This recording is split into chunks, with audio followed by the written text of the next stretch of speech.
I'm vital, you need me for survival. Spirit bright, I'm out of sight. Don't make me your rival. I'm vital, I'm everyone's idol. Spotlight larger than life, I'm holding that title. I'm vital.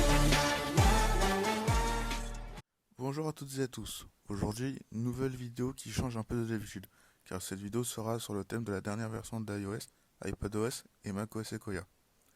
Dans cette vidéo, je vais vous présenter toutes les nouveautés que ces nouveaux OS nous ont apportées. Avant de commencer, je tiens à vous informer que ces OS ont certes été annoncés le 10 juin, mais cela ne veut pas dire qu'ils sont disponibles pour tout le monde. Pour l'instant, seulement les personnes qui font partie du programme développeur d'Apple peuvent accéder à ces nouveaux OS. Et comme j'en fais partie, je peux directement vous montrer ce que ça donne. Et aussi vous donner mon avis sur les fonctionnalités. Bref, commençons.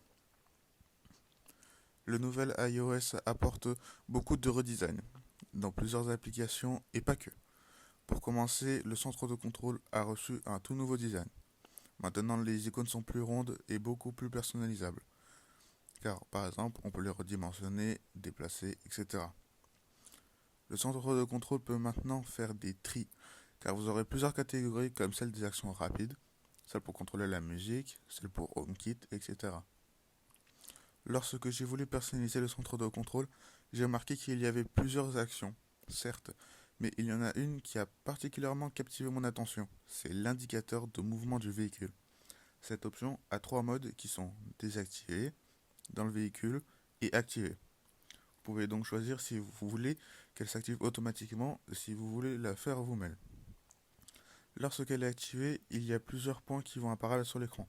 Ces derniers servent à éviter les nausées pendant les trajets où vous utilisez votre appareil. Car quand vous êtes dans une voiture, votre oreille interne sent les mouvements de ces derniers, alors que vos yeux non, car vous regardez votre appareil.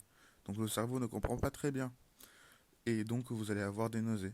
Alors que grâce à ces points qui vont bouger selon le mouvement du véhicule, vos yeux et vos oreilles ressentiront tous les deux les mouvements, donc vous n'aurez plus les nausées.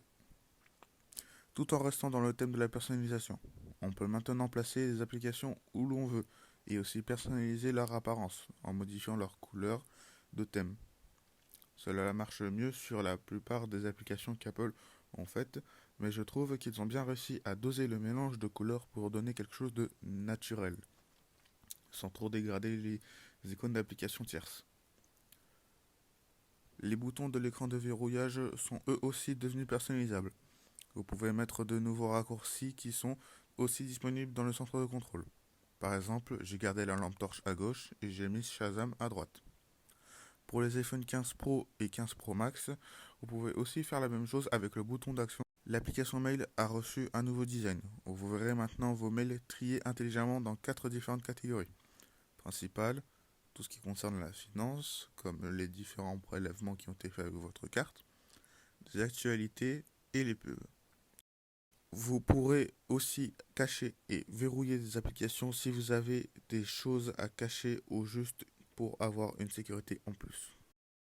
iMessage a eu aussi différentes nouveautés, comme de nouvelles façons de réagir à des messages, des effets sur du texte et le fait qu'on puisse le barrer, souligner, mettre en gras ou en italique. Le RCS arrive aussi sur iMessage. Comme cela, les iPhones et les appareils Android pourront savoir si la personne écrit ou a fait des réactions à certains messages par exemple. Et pour finir, on peut maintenant programmer l'envoi de messages. Avec iOS 17, Apple avait appliqué cette fonctionnalité sur mail, mais pas sur message. Mais maintenant, c'est disponible sur iOS 18. Maintenant, vous pourrez envoyer de l'argent à une personne que vous deviez rembourser, par exemple. Pour cela, vous n'avez qu'à simplement sélectionner le montant et approcher vos deux appareils. C'est un peu comme un mélange d'Apple Pay et de NameDrop. Le mode jeu est désormais disponible. Quand vous ouvrez une application de jeu, vous verrez une icône qui indiquera que le mode de jeu est lancé. Ce mode permet de concentrer toute la puissance de l'appareil dans le jeu, et ainsi réduire la potentielle latence entre les appareils que vous avez connectés à votre iPhone, comme par exemple des manettes ou des AirPods. Photos aussi a changé. Maintenant, vous aurez vos photos disposées comme ceci. Et si vous voulez accéder à vos différentes catégories comme la corbeille, les photos panorama, capture d'écran, etc., vous n'aurez qu'à descendre juste ici. Vous pourrez aussi filtrer les photos en gardant que les photos, donc en enlevant les captures d'écran par exemple. Imaginez que vous êtes dans un endroit où vous ne pouvez pas forcément répondre à Siri qui vous indique que vous avez quelqu'un qui vous appelle. Vous pouvez maintenant faire oui ou non de la tête pour décrocher ou raccrocher.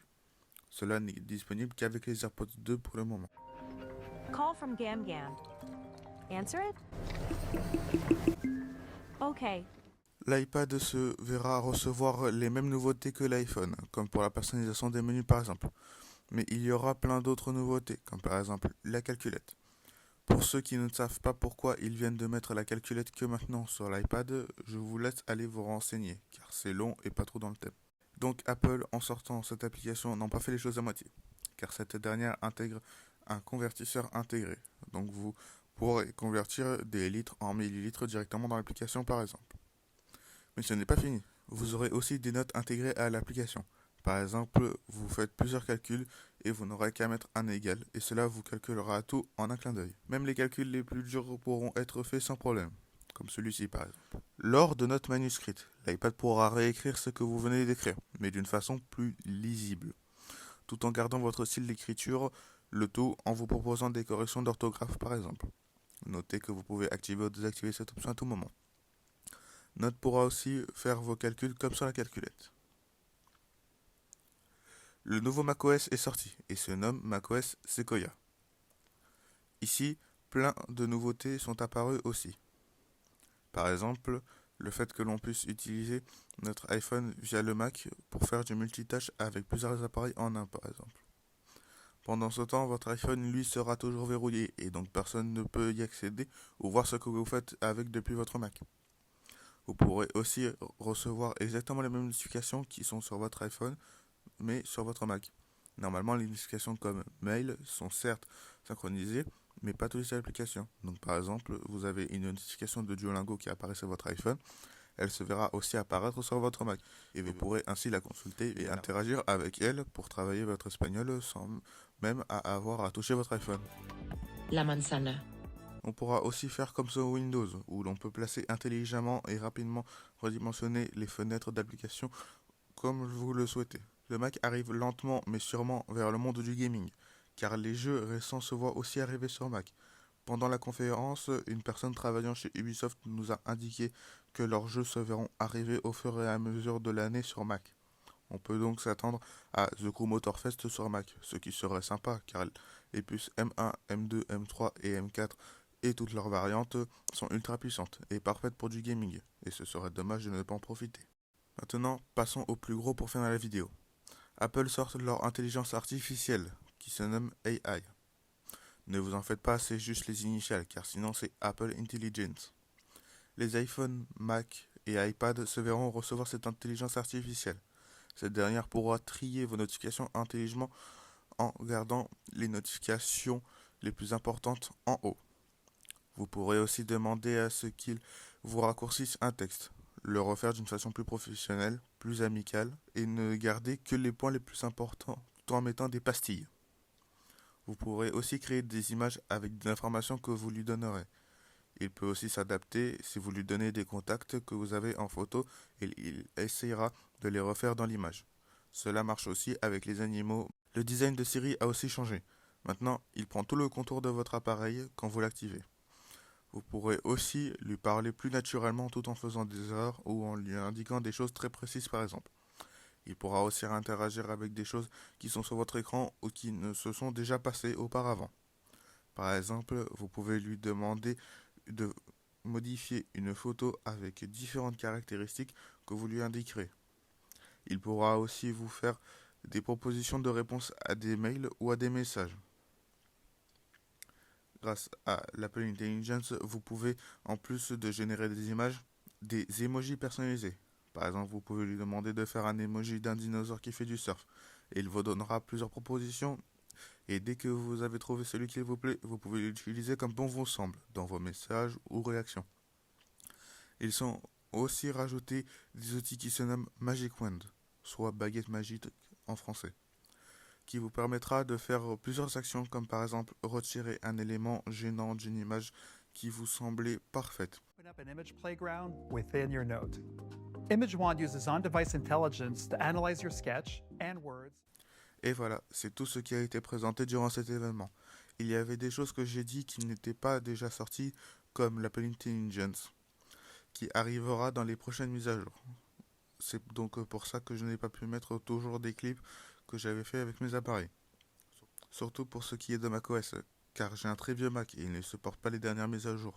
Donc j'ai mis les images de ce qui a été dit durant la conférence. Bref, j'espère que cette vidéo vous aura plu et je vous souhaite une bonne journée. Salut! I'm vital, I'm vital. You need me for survival. Spirit bright, I'm out of sight. Don't make me